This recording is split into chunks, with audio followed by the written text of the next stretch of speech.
తత్వం బెవ్వడనుకు ఆ శివుడిదిగో ఈ గురు రూపమును వచ్చి చెప్పకున్నా వాడిద్దరూ ప్రవేశిస్తేనే చెప్పగలుగుతాడు తప్ప చెప్పలేడు. కాబట్టి ఇది లుక్కుతోనైనా సరే, ముక్కుతోనైనా సరే, తప్పుడుతోనైనా సరే ఆ చర్మాన్ని చూడకండి, ఆ రూపాన్ని చూడకండి, వాడి కులపోత్రాలను చూడకండి, వాడి వెనకాల ఆస్తిపాత్రలు చూడకండి, వాడి డాంపికాలు చూడకండి, ఫ్యాక్టరీలు చూడకండి.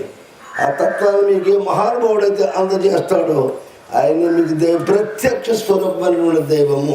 దాని నుండి వచ్చేటువంటి ధ్వని, ఆ ధ్వనిని మీరు ఆగ్రహించేది, ఆ వినేది కూడా అదే, మళ్ళా తిరిగి అనేది కూడా అదే.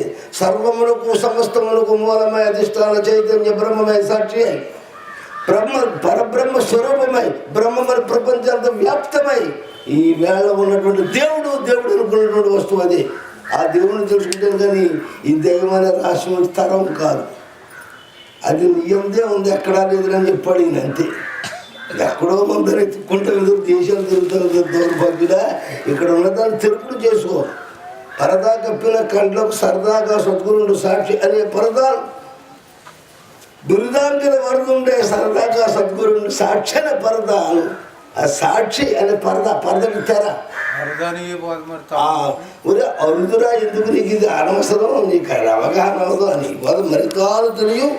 సర్దార్ సద్గురు సన్యాసార్జుల వద్ద అర్థమైన కళాయి తీసే పద్ధతిని సిద్ధి చేసి మీరు పెద్దలైతే విమర్శించండి, పంచదశోత్తరకనందని సవాల్ చేశాడు ఆయన. ఇంకేదంటే పెద్దలైతే పంచదశని మీరు దృష్టిలో పెట్టుకుంటే అచల గురుని మీరు అవగాహన చేసి ప్రశ్నించగలుగుతారు. పంచదశ మీరు ముందు అర్థం చేసుకుంటే ఆ ప్రశ్న రాదు. ఇంకా అది కృష్ణ ప్రభు చెప్పింది కూడా అదే. దేవుణ్ణి నిన్ను ఎరగవు, నీ ఇప్పటికి ఎట్టువాడవు లేదు కదా, ఇక ఎరుగుపోతలు ఎందుకు కావున ఇదిగో దేవుణ్ణి కొనగొనబోయి దేవునికి నామరూప కర్మలే పోయి. నామం కానీ రూపం కానీ కర్మ కానీ ఉందా దేవునికి?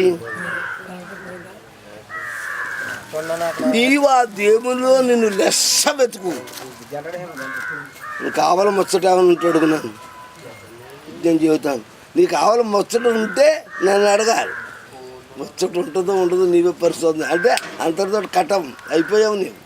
నువ్వు ఎప్పుడైతే విచారణ చేసావో ఆయనలో నేను లేను, ఉండేది అదే.